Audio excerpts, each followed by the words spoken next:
ഈ 9 ട്രാൻസാക്ഷൻസിന്റെ ലിമിറ്റ് നിങ്ങൾക്ക് അറിയില്ല എന്നുണ്ടെങ്കിൽ നിങ്ങളുടെ വീട്ടിലേക്ക് ഇൻകം ടാക്സ് നോട്ടീസ് വരാനുള്ള സാധ്യതയുണ്ട്. ഏപ്രിൽ 1 മുതൽ പുതിയ ഇൻകം ടാക്സ് റൂൾസ് വന്ന കാര്യം നമുക്ക് എല്ലാവർക്കും അറിയാം. അതിനോടൊപ്പം തന്നെ ഒരു പുതിയ സെക്ഷനും വന്നിട്ടുണ്ട്. അത് പ്രകാരം കുറച്ച് ലിമിറ്റേഷൻസും വന്നിട്ടുണ്ട്. ഈ ലിമിറ്റേഷൻസിന് മുകളിലായിട്ട് നിങ്ങളുടെ സേവിങ്സ് ആയിക്കോട്ടെ, ഇൻഷുറൻസ് ആയിക്കോട്ടെ, ട്രാൻസാക്ഷൻ ആയിക്കോട്ടെ, അത് ഇൻകം ടാക്സ് നോട്ടീസിൽ റിപ്പോർട്ട് ചെയ്യപ്പെടും. അതുകൊണ്ട് തന്നെ ഇന്നത്തെ ഈ വീഡിയോയിൽ ആ 9 ന്യൂ ഹൈ വാല്യൂ ട്രാൻസാക്ഷൻസ് എന്തൊക്കെയാണ് എന്നാണ് നമ്മൾ നോക്കാൻ പോകുന്നത്. Welcome to another video of Boswala Malayalam YouTube channel. ഞാൻ അജ്ന. അപ്പോൾ ഞാൻ സ്ഥിരമായി എൻ്റെ പ്രേക്ഷകരോട് പറയുന്നത് പോലെ ചാനൽ സബ്സ്ക്രൈബ് ചെയ്തിട്ടില്ലെങ്കിൽ പെട്ടെന്ന് പോയിട്ട് സബ്സ്ക്രൈബ് ചെയ്യൂ. കാരണം ഇതുപോലെയുള്ള ഒരുപാട് നല്ല ഇൻഫോർമേറ്റീവ് ആയിട്ടുള്ള കോണ്ടന്റ്സ് ആണ് ഞങ്ങൾ ഈ ഒരു ചാനലിലൂടെ നിങ്ങൾക്ക് മുൻപിൽ എത്തിക്കുന്നത്. അപ്പോൾ നമുക്ക് ഇന്നത്തെ വീഡിയോയിലേക്ക് കിടക്കാം.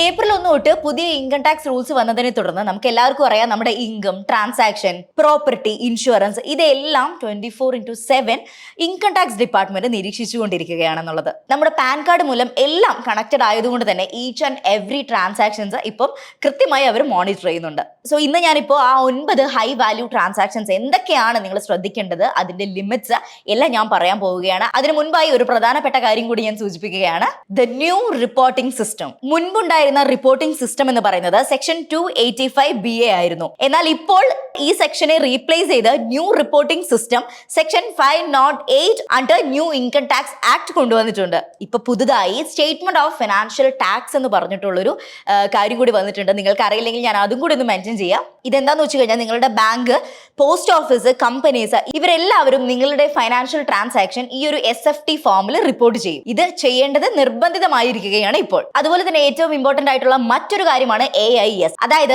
Annual information statement. നിങ്ങളുടെ പാൻ നമ്പർ ഉപയോഗിച്ച് ലിങ്ക്ഡ് ആയിട്ടിരിക്കുന്ന എല്ലാ ട്രാൻസാക്ഷൻസിന്റെയും ഒരു ഫിനാൻഷ്യൽ റിപ്പോർട്ടാണിത്. അതുകൊണ്ട് തന്നെ ഇൻകം ടാക്സ് ഡിപ്പാർട്ട്മെന്റിന് ഇപ്പോൾ ട്രാൻസാക്ഷൻസ് ട്രാക്ക് ചെയ്യാൻ വളരെ എളുപ്പമാണ്. അപ്പോൾ ഇന്നത്തെ വീഡിയോയിൽ ഞാൻ പറയാൻ പോകുന്നത് ആ 9 ട്രാൻസാക്ഷൻസ് ആണ്. അതായത് നിങ്ങൾ ഇനി മുതൽ ശ്രദ്ധിക്കേണ്ട, വളരെയേറെ ഗൗരവത്തോടെ കാണേണ്ട ആ 9 ട്രാൻസാക്ഷൻസ് എന്തൊക്കെയാണെന്ന് നമുക്ക് നോക്കാം. Number 1, bank deposits and cash limits. നിങ്ങളുടെ കയ്യിൽ പാൻ കാർഡ് ഉണ്ട് എങ്കിൽ നിങ്ങൾക്ക് 10 ലക്ഷം രൂപ മാത്രമാണ് ഒരു വർഷത്തിൽ ഡെപ്പോസിറ്റ് ചെയ്യാൻ സാധിക്കുന്നത് ക്യാഷ് ആയിട്ട്. സോ നിങ്ങളുടെ സേവിങ്സ് അക്കൗണ്ടിൽ ഈ ഒരു 10 ലക്ഷത്തിന് മുകളിലേക്ക് എമൗണ്ട് വരികയാണെന്നുണ്ടെങ്കിൽ ഓട്ടോമാറ്റിക്കലി സിസ്റ്റം അത് ട്രാക്ക് ചെയ്ത് നിങ്ങൾക്ക് ഒരു ഇൻകം ടാക്സ് നോട്ടീസ് വരാനുള്ള സാധ്യതയുണ്ട്. ഇനി നിങ്ങളുടെ കയ്യിൽ പാൻ കാർഡ് ഇല്ല എന്നുണ്ടെങ്കിൽ 5 ലക്ഷം രൂപയാണ് നിങ്ങൾക്ക് ക്യാഷ് ലിമിറ്റ് വരുന്നത്. അതായത് 5 ലക്ഷം രൂപയ്ക്ക് മുകളിലേക്ക് നിങ്ങളുടെ ട്രാൻസാക്ഷൻ, അത് ഈ ഒരു ക്യാഷ് ഡെപ്പോസിറ്റ് പോയി കഴിഞ്ഞാൽ ഞാൻ നേരത്തെ പറഞ്ഞ പോലെ തന്നെ നിങ്ങൾക്ക് ഇൻകം ടാക്സ് നോട്ടീസ് വരാനുള്ള സാധ്യതയുണ്ട്. അപ്പോൾ നിങ്ങളുടെ ഓർമ്മയിൽ വെക്കുക. ഞാനിപ്പോൾ പറഞ്ഞത് ക്യാഷ് ഡെപ്പോസിറ്റിന്റെ കാര്യമാണ്, അത് നിങ്ങൾ ശ്രദ്ധയിൽ വെക്കണം. ആൻഡ് ഇനി കറന്റ് അക്കൗണ്ട് ആണ് നിങ്ങൾ ഹോൾഡ് ചെയ്യുന്നതെങ്കിൽ 50 ലക്ഷമാണ് ഒരു വർഷത്തെ ലിമിറ്റ് വരുന്നത്. സോ 50 ലക്ഷത്തിന് മുകളിലേക്ക് പോയാൽ മാത്രമേ നിങ്ങൾ ഇൻകം ടാക്സിന്റെ റഡാറിൽ വരികയുള്ളൂ. ഈ കറന്റ് അക്കൗണ്ട്സിന് നിങ്ങൾ 50 ലക്ഷം ക്യാഷ് വിഡ്രോ ചെയ്യുകയോ അല്ലെങ്കിൽ ഡെപ്പോസിറ്റ് ചെയ്യുകയോ ആവാം കേട്ടോ. അതുപോലെ ബാങ്ക് ഡ്രാഫ്റ്റ്സ്, പേ ഓർഡേഴ്സ് ഇതൊക്കെ 1 ലക്ഷത്തിന് മുകളിലേക്ക് ആവുകയാണെങ്കിൽ ഇത് ടാക്സ് അതോറിറ്റീസിന് ഇമ്മീഡിയറ്റ് ആയിട്ട് ആ ഒരു ഇൻഫർമേഷൻ പാസ് ആവും. സോ ഇതിന്റെ ഭാഗമായി നിങ്ങൾക്ക് ഇൻകം ടാക്സ് നോട്ടീസ് വരാനുള്ള സാധ്യതയുണ്ട്. സോ ഈ ലിമിറ്റേഷൻസ് നിങ്ങൾ എപ്പോഴും ശ്രദ്ധിക്കണം. ട്രാൻസാക്ഷൻ ചെയ്യുന്ന സമയത്ത് ഈ ഒരു ലിമിറ്റേഷൻസിനുള്ളിലാണ് നിങ്ങളുടെ സേവിങ്സ് അക്കൗണ്ടിന്റെയും കറന്റ് അക്കൗണ്ടിന്റെയും ഒക്കെ ട്രാൻസാക്ഷൻ ഉണ്ടെങ്കിൽ പേടിക്കേണ്ട ആവശ്യമില്ല, നിങ്ങൾ സേഫ് ആണ്. അപ്പം ആ ഒരു സമയത്ത് നിങ്ങൾ ഈ ഒരു സേഫ് സോണിലാണ് നിങ്ങളുടെ ട്രാൻസാക്ഷൻസ് നടക്കുന്നത് എങ്കിൽ, ഈ ലിമിറ്റിന്റെ പരിധിക്കുള്ളിലാണെങ്കിൽ നിങ്ങൾക്ക് ആ ഒരു റിപ്പോർട്ട് ഒന്നും ജനറേറ്റ് ആവില്ല. അതുപോലെ ടാക്സ് നോട്ടീസും വരില്ല. സോ ഇനി അല്ല, നിങ്ങൾ ലിമിറ്റ് തെറ്റിക്കുകയാണെങ്കിൽ ഞാൻ നേരത്തെ പറഞ്ഞ പോലെ ഇൻകം ടാക്സ് ഡിപ്പാർട്ട്മെന്റിൽ നിങ്ങൾ നോട്ടീസ്ഡ് ആവും. ട്രാൻസാക്ഷൻ നമ്പർ 2, നിങ്ങളുടെ ഫിക്സ്ഡ് ഡെപ്പോസിറ്റ്സ് ലിമിറ്റ്. വർഷത്തിൽ 10 ലക്ഷം രൂപയാണ് നിങ്ങൾക്ക് ഒരു ബാങ്കിൽ ഒരു ഫിക്സ്ഡ് ഡെപ്പോസിറ്റ്സ് ആയിട്ട് ഇടാനുള്ള ലിമിറ്റ് വരുന്നത്. ഈ ലിമിറ്റ് കഴിഞ്ഞ് നിങ്ങൾ മുകളിലേക്ക് ഇൻവെസ്റ്റ് ചെയ്യുകയാണെങ്കിൽ ഫിക്സ്ഡ് ഡെപ്പോസിറ്റ്സിൽ ഓട്ടോമാറ്റിക്കലി റിപ്പോർട്ട് പോകും. റിപ്പോർട്ട് പോയി കഴിഞ്ഞ് കഴിഞ്ഞാൽ ഇൻകം ടാക്സ് നോട്ടീസ് നിങ്ങൾക്ക് വരാനുള്ള സാധ്യതയുണ്ട്. ഈ സമയത്ത് നിങ്ങൾക്ക് 9 ലക്ഷമായിട്ട് സ്പ്ലിറ്റ് ആയിട്ട് നിങ്ങൾക്ക് ഓരോ ബാങ്കുകളിൽ നിക്ഷേപിക്കാവുന്നതാണ് FD ആയിട്ട്. ഇതിന് മുന്നേ ഞാൻ ഈ ഒരു വീഡിയോ ചെയ്ത്, അതായത് ഞാൻ മുൻപ് FDന്റെ മാത്രമായിട്ടൊരു വീഡിയോ ഇട്ടിട്ടിരുന്നത് FD ലിമിറ്റ്സിന്റെ. ആ സമയത്ത് എല്ലാവരും അതിന്റെ കമന്റ്സ് പറഞ്ഞിരിക്കുന്നത് പാൻ കാർഡ് ലിങ്ക്ഡ് ആണ്, പാൻ കാർഡ് ലിങ്ക്ഡ് ആകുമ്പോൾ നിങ്ങൾ എവിടെ ഇൻവെസ്റ്റ് ചെയ്താലും അത് ട്രാക്ക് ചെയ്യും, അത് ടാക്സബിൾ ആണെന്നുള്ളത്. അത് ടാക്സബിൾ തന്നെയാണ്. പക്ഷേ ഇവിടെ SFT എന്ന് പറഞ്ഞിട്ട് നമുക്കൊരു ലിമിറ്റ് വരുന്നുണ്ട്. അതായത് സ്റ്റേറ്റ്മെന്റ് ഓഫ് ഫിനാൻഷ്യൽ ട്രാൻസാക്ഷൻ. ഇതെന്ന് പറഞ്ഞു കഴിഞ്ഞാൽ ഓരോ ബാങ്കിനെ അടിസ്ഥാനമാക്കിയിട്ട് ഓരോ ബാങ്കുകളായിരിക്കും ആ റിപ്പോർട്ട് കൊടുക്കുന്നത്. സോ ആ റിപ്പോർട്ട് കൊടുക്കുമ്പോൾ നിങ്ങൾ അതിൽ പെടാതിരിക്കാനാണ് ഞാൻ ഈ ഒരു FD-ന്റെ കാര്യമാണ് പറഞ്ഞത്. അല്ലാതെ അത് രണ്ട് സിനാറിയോ ആണ്. ഒന്നെന്ന് പറഞ്ഞത് നമ്മൾ ടാക്സബിൾ ആവുമോ നമുക്ക്, അല്ലെങ്കിൽ നമ്മളുടെ ഇൻകത്തിന്റെ പരിധിയിൽ വരുമോ? അത് വരും, കാരണം പാൻ കാർഡിൽ ലിങ്ക്ഡ് ആയതുകൊണ്ട് തന്നെ എല്ലാ ബാങ്കിലും നമ്മൾ എന്ത് ട്രാൻസാക്ഷൻ ചെയ്താലും അത് ട്രാക്ഡ് ആവും. പക്ഷേ FD ലിമിറ്റ്സിനെ നമുക്ക് ബ്രേക്ക് ചെയ്യാനാണ് ഞാൻ ഈ ഒരു ഐഡിയ അല്ലെങ്കിൽ ഈ ഒരു ടാക്ടിക് പറഞ്ഞത്. അതായത് ഫിക്സ്ഡ് ഡെപ്പോസിറ്റ്സ് നിങ്ങൾക്ക് 10 ലക്ഷത്തിൽ കൂടുതൽ ഇടണം എന്നുണ്ടെങ്കിൽ അത് ഒരേ ബാങ്കിന്റെ തന്നെ മറ്റ് ശാഖകൾ കൊണ്ടിട്ടിട്ട് കാര്യമില്ല. ഇപ്പം എക്സാമ്പിൾ ഒരു കനറ ബാങ്കിന് ഇപ്പം നിങ്ങൾ ഒരു ബ്രാഞ്ചിൽ ഇട്ടു, ആ ബ്രാഞ്ചിൽ ഇട്ട് കഴിഞ്ഞ് 9 ലക്ഷം FD ഇട്ട് കഴിഞ്ഞ് അടുത്ത ബാങ്കിൽ പോയി 9 ലക്ഷം FD ഇട്ടുകൊണ്ട് കാര്യമില്ല. പക്ഷേ ആ കനറ ബാങ്ക് മാറ്റി നിങ്ങൾ HDFC ബാങ്ക് ആണെങ്കിൽ ആ HDFC ബാങ്ക് ജനറേറ്റ് ചെയ്യുന്ന SFTയും അതുപോലെ കനറ ബാങ്ക് ജനറേറ്റ് ചെയ്യുന്ന SFTയിലും നിങ്ങൾ സേഫ് ആണ്. 99 lakhs ആണ്. അപ്പം FD ലിമിറ്റ്സ് ക്രോസ് ചെയ്യുന്നതിൽ അവിടെ നിങ്ങൾക്ക് ഒരു ഇഷ്യൂ വരില്ല. ആ FDയിൽ ഡിവൈഡ് ചെയ്യുന്ന കാര്യമാണ് ഞാൻ പറഞ്ഞത്, സ്പ്ലിറ്റ് ആയിട്ട് ഇടുന്നത്. അപ്പോൾ ക്ലിയർ ആയി എന്ന് ഞാൻ വിചാരിക്കുന്നു. കാരണം ഒരുപാട് പേര് അതിൽ മെസ്സേജ് ചെയ്തിട്ടുണ്ടായിരുന്നു, നിങ്ങൾ എന്ത് പൊട്ടത്തരമാണ് പറയുന്നത്, പാൻ കാർഡ് എല്ലാത്തിലും ലിങ്ക്ഡ് അല്ലേ, അപ്പൊ അത് ടാക്സബിൾ ആവൂലേ എന്നൊക്കെ. അത് രണ്ട് സിനാറിയോ ആണ്. അപ്പൊ ഇപ്പൊ നിങ്ങൾക്ക് അത് ക്ലിയർ ആയെന്ന് ഞാൻ വിചാരിക്കുന്നു. നിങ്ങളുടെ കയ്യിൽ സോഴ്സ് ഇല്ലാതെ ഒരു കോടി രൂപ ഉണ്ടെങ്കിൽ 10 ലക്ഷം ഓരോ ബാങ്കിൽ ഇടാം, കുഴപ്പമില്ല എന്ന് നിങ്ങൾ വിചാരിക്കുകയാണെങ്കിൽ അത് തെറ്റാണ്. എല്ലാ ട്രാൻസാക്ഷൻസും ട്രാക്ഡ് തന്നെയാണ്.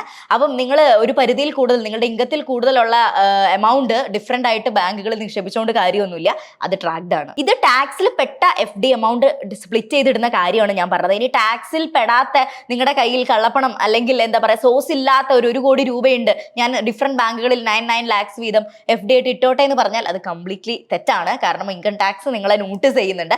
സോഴ്സ് ഉള്ള ഇൻകം മാത്രമേ ഞാൻ ഈ പറഞ്ഞ രീതിയിൽ നിങ്ങൾക്ക് സ്പ്ലിറ്റ് ചെയ്തിടാനുള്ള ആ ഒരു അവകാശമുള്ളൂ. അല്ല അതിനപ്പുറം നിങ്ങൾ ചെയ്യുകയാണെന്നുണ്ടെങ്കിൽ obviously income tax department track ചെയ്ത് അവർ നോട്ടീസ് അയക്കും. നമ്മുടെ ഫിനാൻസ് പ്രോപ്പറായിട്ട് അലോക്കേറ്റ് ചെയ്യുക എന്ന് പറയുന്നത് അതൊരു കഴിവ് തന്നെയാണ്. സത്യം പറഞ്ഞു കഴിഞ്ഞാൽ പൈസ ഉണ്ടായിട്ട് കാര്യമില്ല, അത് കൃത്യമായി ഡെപ്പോസിറ്റ് ചെയ്യാനും ഇൻവെസ്റ്റ് ചെയ്യാനും നമുക്ക് അറിയുകയും വേണം. ഇൻവെസ്റ്റ്മെന്റിൽ നമ്മൾ എല്ലാവരും എപ്പോഴും മുൻപന്തിയിലാണ്. പക്ഷേ നമ്മൾ നമ്മുടെ ഹെൽത്തിന് വേണ്ടി എപ്പോഴെങ്കിലും ഇൻവെസ്റ്റ് ചെയ്യാറുണ്ടോ? അതെ, ഒരു ചെറിയ ഹോസ്പിറ്റൽ ബില്ല് പോലും ഇപ്പൊ ഫിനാൻഷ്യലി നമ്മളെ ബാധിക്കുന്ന ഒരു കാലത്താണ് നമ്മൾ ജീവിക്കുന്നത്. കാരണം ഹോസ്പിറ്റൽ ബില്ല് എന്ന് പറഞ്ഞാൽ വളരെയേറെ ഹൈ ആണ് ഇന്നത്തെ ഈ ഒരു കാലഘട്ടത്തിൽ. ഇൻഷുറൻസ് എന്ന് പറയുന്നത് ഒരിക്കലും ഒരു ലക്ഷറി അല്ല, അത് നമ്മുടെ നെസസിറ്റിയാണ്. അതുകൊണ്ട് തന്നെ ടേം ഇൻഷുറൻസും ഹെൽത്ത് ഇൻഷുറൻസ് ഒക്കെ നമ്മുടെ ലൈഫിൽ നമുക്ക് വേണ്ട കാര്യങ്ങളാണ്. ടേം ഇൻഷുറൻസ് ആണെങ്കിലും ഹെൽത്ത് ഇൻഷുറൻസ് ആണെങ്കിലും മാസം ഏകദേശം 400 രൂപ മുതൽ 500 രൂപ വരെ മാത്രം പ്രീമിയം അടയ്ക്കാൻ പറ്റുന്ന ഒരു ഇൻഷുറൻസിനെ കുറിച്ചാണ് ഞാനിപ്പോൾ പറയുന്നത്. കോടികൾ വരെ നിങ്ങൾക്ക് കവറേജ് കിട്ടുകയും ചെയ്യും. നമ്മളിപ്പോൾ ഗൂഗിളിലൊക്കെ ഇതിൽ ടൈപ്പ് ചെയ്ത് നോക്കുകയാണെങ്കിൽ ഒരുപാട് ഇൻഷുറൻസ് കമ്പനികളും ഒരുപാട് സ്കീമുകളും വരുമ്പോൾ നമുക്ക് എപ്പോഴും കൺഫ്യൂഷൻ ആണ് ഏത് എടുക്കണം എന്നുള്ളത് അല്ലേ. ടേം ഇൻഷുറൻസിന് 15% വരെ ഡിസ്കൗണ്ടും അതുപോലെ ഹെൽത്ത് ഇൻഷുറൻസ് ആണെങ്കിൽ 25% വരെ ഡിസ്കൗണ്ടും ഇപ്പോൾ ലഭിക്കും. യെസ്, ഞാനിപ്പോൾ പറയുന്നത് പോളിസി ബസാറിന്റെ ടേം ഇൻഷുറൻസ് അതുപോലെ ഹെൽത്ത് ഇൻഷുറൻസിനെ കുറിച്ചാണ്. ഈ ഹെൽത്ത് ഇൻഷുറൻസ് നിങ്ങൾ എടുക്കുകയാണെങ്കിൽ എന്തൊരു എമർജൻസി സിറ്റുവേഷനിലും വെറും 30 മിനിറ്റിനുള്ളിൽ നിങ്ങൾക്ക് ക്ലെയിം സപ്പോർട്ട് ലഭിക്കും. ഡെഡിക്കേറ്റഡ് ഹെൽത്ത് മാനേജർ സപ്പോർട്ട് വരെ ഉണ്ടാകും. എസ്പെഷ്യലി ഫാമിലി പ്ലാനിംഗ് ചെയ്യുന്നവർക്കും മാരീഡ് കപ്പിൾസിനും മെറ്റേണിറ്റി ഇൻഷുറൻസിനൊക്കെ വളരെ യൂസ്ഫുൾ ആണ്. Parental checkups, delivery charges, post delivery care, newborn baby care എല്ലാം ഇവിടെയുണ്ട്. ഇപ്പോൾ ചില പ്ലാൻസിൽ പ്രഗ്നൻസിയുടെ 6th മന്ത് പോലും മെറ്റേണിറ്റി ബെനിഫിറ്റ്സ് നിങ്ങൾക്ക് ക്ലെയിം ചെയ്തെടുക്കാൻ സാധിക്കും. 50,000 രൂപ വരെ ഫിക്സഡ് മെറ്റേണിറ്റി കവർ ലഭിക്കുന്ന ഇൻഷുറൻസും അവൈലബിൾ ആണ്. ചെറിയൊരു മന്ത്ലി പ്രീമിയം കൊണ്ട് ഫ്യൂച്ചർ ഫിനാൻഷ്യൽ ടെൻഷൻ കുറയ്ക്കാൻ കഴിയുന്ന ഒരു സ്മാർട്ട് ഡിസിഷൻ തന്നെയാണ് പോളിസി ബസാറിന്റെ ഈ ഒരു ഇൻഷുറൻസ് എന്ന് പറയുന്നത്.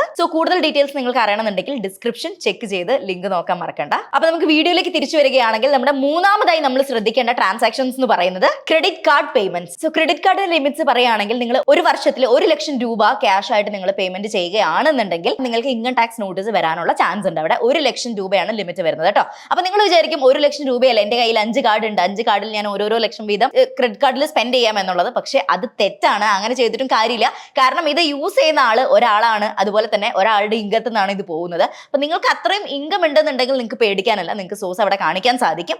അതല്ല നിങ്ങളുടെ ഇൻകത്തിനനുസരിച്ചിട്ടുള്ള സ്പെൻഡിങ് അല്ല അവിടെ നടക്കുന്നത് എങ്കിൽ നിങ്ങൾ ഇൻകം ടാക്സിന്റെ നോട്ടീസ് നിങ്ങൾക്ക് ഈ ഒരു കാരണത്താൽ നിങ്ങളുടെ വീട്ടിലേക്ക് വരും. നിങ്ങൾക്ക് ഇപ്പോൾ 2 കാർഡ് ഉണ്ട്, അതിൽ ഒരു കാർഡിൽ 60,000, മറ്റൊരു കാർഡിൽ നിങ്ങൾ 60,000 സ്പെൻഡ് ചെയ്താൽ ടോട്ടൽ 1,20,000 ആയിരിക്കും നിങ്ങൾ സ്പെൻഡ് ചെയ്യുന്നത്. ആ സമയത്ത് ഇത് ട്രിഗർ ആവും. കാരണം 1 ലക്ഷത്തിന് മുകളിലേക്ക് പോയി കഴിഞ്ഞാൽ അതിൽ ഞാൻ നേരത്തെ പറഞ്ഞ പോലെ നിങ്ങളുടെ പാൻ ലിങ്ക്ഡ് ആണ്, ഇത് പേ ചെയ്യുന്നത് ഒരാൾ തന്നെയാണല്ലോ, നിങ്ങളുടെ ഇൻകം കൊണ്ടാണ്. അതുകൊണ്ട് ഇത് ട്രിഗർ ആവും ഓട്ടോമാറ്റിക്കലി. അപ്പൊ നിങ്ങൾ അത് ശ്രദ്ധിക്കാം. ഇനി 10 ലക്ഷം രൂപയ്ക്ക് മുകളിൽ നിങ്ങൾ UPI അതുപോലെ RTGS ഒക്കെ ചെയ്യുകയാണ് എങ്കിൽ, ക്രെഡിറ്റ് കാർഡ് പേയ്മെന്റ് ചെയ്യുകയാണ് എങ്കിൽ ക്രെഡിറ്റ് കാർഡ് കമ്പനീസ് ഡയറക്ട്ലി ഇത് റിപ്പോർട്ട് ചെയ്യും. അങ്ങനെ നിങ്ങൾക്ക് ഒരു ഇൻകം ടാക്സ് നോട്ടീസ് വരാനുള്ള സാധ്യതയുണ്ട്. 4ാമത്തെ ട്രാൻസാക്ഷൻ നിങ്ങളുടെ shares, mutual fund and bonds. ഈ ഒരു വർഷം 10 ലക്ഷം എന്ന് പറയുന്നത് ഒരു ലക്കി നമ്പർ പോലെയാണ്. കാരണം എന്താ വെച്ച് കഴിഞ്ഞാൽ എല്ലാത്തിനും ഒട്ടുമിക്ക ട്രാൻസാക്ഷൻസിനും ലിമിറ്റ് വരുന്നത് 10 lakhs ആണ്. യെസ്, സോ ഈ 10 ലക്ഷം രൂപ നിങ്ങൾ ഡിബഞ്ചേഴ്സിലോ ബോൺസിലോ ഷെയർസിലോ എന്തിലോ ഇൻവെസ്റ്റ് ചെയ്തോളൂ.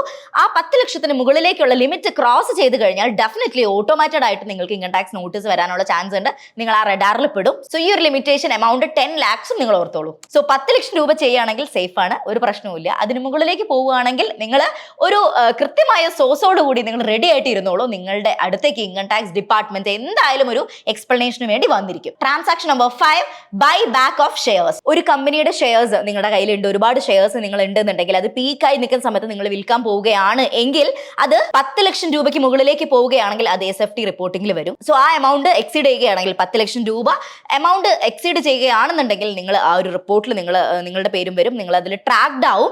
ഓട്ടോമാറ്റിക്കലി നിങ്ങൾക്ക് ഇൻകം ടാക്സ് നോട്ടീസ് വരാനുള്ള സാധ്യതയുണ്ട് ഈ ഒരു ട്രാൻസാക്ഷനിലും. Number 6, foreign currency and overseas spending. Foreign currency എക്സ്ചേഞ്ചോ അല്ലെങ്കിൽ എന്തെങ്കിലും അതുമായി ബന്ധപ്പെട്ട ട്രാൻസാക്ഷനോ ഒരു വർഷത്തില് പാൻ കാർഡ് ഉള്ള ഒരാളാണെങ്കിൽ 10 ലക്ഷത്തിന് മുകളിലേക്ക് പോവുകയാണെങ്കിൽ അവിടെ ലിമിറ്റ് നിങ്ങൾ ക്രോസ് ചെയ്തിരിക്കുകയാണ്. ഇതിന്റെ ലിമിറ്റും വരുന്നത് 10 ലക്ഷമാണ്. ഈ 10 ലക്ഷം രൂപ വരെ നിങ്ങൾക്ക് ഫോറിൻ കറൻസി എക്സ്ചേഞ്ച്, അതായത് നിങ്ങൾക്ക് നോട്ട് മാറ്റിയൊക്കെ എടുക്കാൻ കഴിയും. ഇതിന് മുകളിലേക്ക് പോകാതെ നിങ്ങൾ ശ്രദ്ധിക്കണം. ഇനി നിങ്ങളുടെ കയ്യിൽ പാൻ കാർഡ് ഇല്ലാത്ത ഒരാളാണെന്നുണ്ടെങ്കിൽ അതിന്റെ ലിമിറ്റ് വരുന്നത് നേരെ പകുതിയാണ്, അതായത് 5 ലക്ഷം. ഈ 5 ലക്ഷം രൂപ മാത്രമേ നിങ്ങൾക്ക് ഫോറിൻ കറൻസി ട്രാൻസാക്ഷൻസ് ഒക്കെ നടത്താൻ സാധിക്കുകയുള്ളൂ. 7ാമത്തെ transaction, property deals or gifting. നിങ്ങൾ ഒരു പ്രോപ്പർട്ടി വാങ്ങുകയാണ്, ആഗ്രഹിച്ച് ഒരു വീട് വാങ്ങുകയാണ് അല്ലെങ്കിൽ ഒരു സ്ഥലം വാങ്ങുകയാണ് എങ്കിൽ അതിന് 45 ലക്ഷത്തിന് മുകളിലേക്കാണ് നിങ്ങൾക്ക് എമൗണ്ട് വരികയാണെങ്കിൽ അത് ഡെഫിനറ്റ്ലി രജിസ്ട്രാർ ഡയറക്ട്ലി ബാങ്കിന് റിപ്പോർട്ട് ചെയ്ത് നിങ്ങൾക്ക് ഇൻകം ടാക്സ് നോട്ടീസിൽ നിന്നൊരു ക്വസ്റ്റ്യൻ വരാൻ ചാൻസ് ഉണ്ട്. അതിപ്പോൾ രജിസ്ട്രേഷൻ അടക്കമാണെങ്കിലും രജിസ്ട്രേഷൻ എക്സ്ട്രാ എമൗണ്ട് 45 മുകളിലേക്ക് പോവുകയാണെങ്കിലും, ഇനി അല്ല പ്രോപ്പർട്ടിന്റെ എമൗണ്ട് 45 മുകളിലേക്ക് പോവുകയാണെങ്കിലൊക്കെ അത് നോട്ടീസ്ഡ് ആയിരിക്കും. 8ാമത്തെ transaction, stamp paper purchases. Stamp duty ഉണ്ടല്ലോ, അപ്പോൾ ഈ സ്റ്റാമ്പ് പേപ്പർ നിങ്ങൾ വാങ്ങുന്ന സമയത്ത് അതിന് 1 ലക്ഷം 2 ലക്ഷം രൂപേന്റെ അടുത്ത് എന്തായാലും ചെലവ് വരും. പാൻ നിങ്ങളുടെ കയ്യിലുണ്ടെങ്കിൽ 2 ലക്ഷം രൂപ വരെ നിങ്ങൾക്ക് ലിമിറ്റ് വരുന്നുണ്ട്.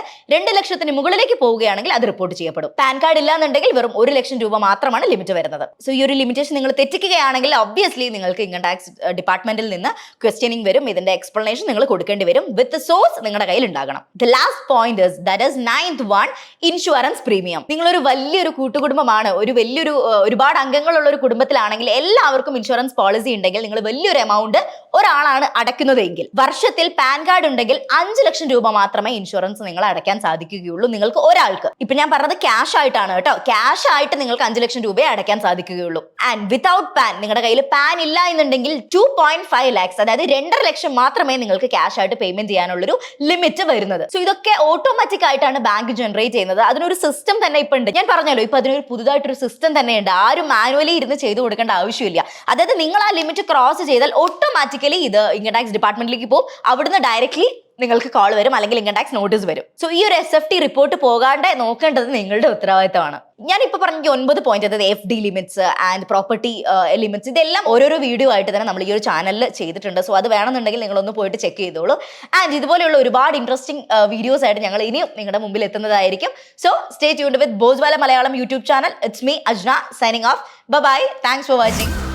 ബ്രാൻഡ് പാർട്ണർഷിപ്സ് ആൻഡ് അഡ്വർടൈസിംഗ് എൻക്വയറീസിനായി ഇമെയിൽ ID brand@boswala.com അല്ലെങ്കിൽ 9108014192 എന്ന വാട്സ്ആപ്പ് നമ്പറിലോ ബന്ധപ്പെടൂ. Boswala, be the boss.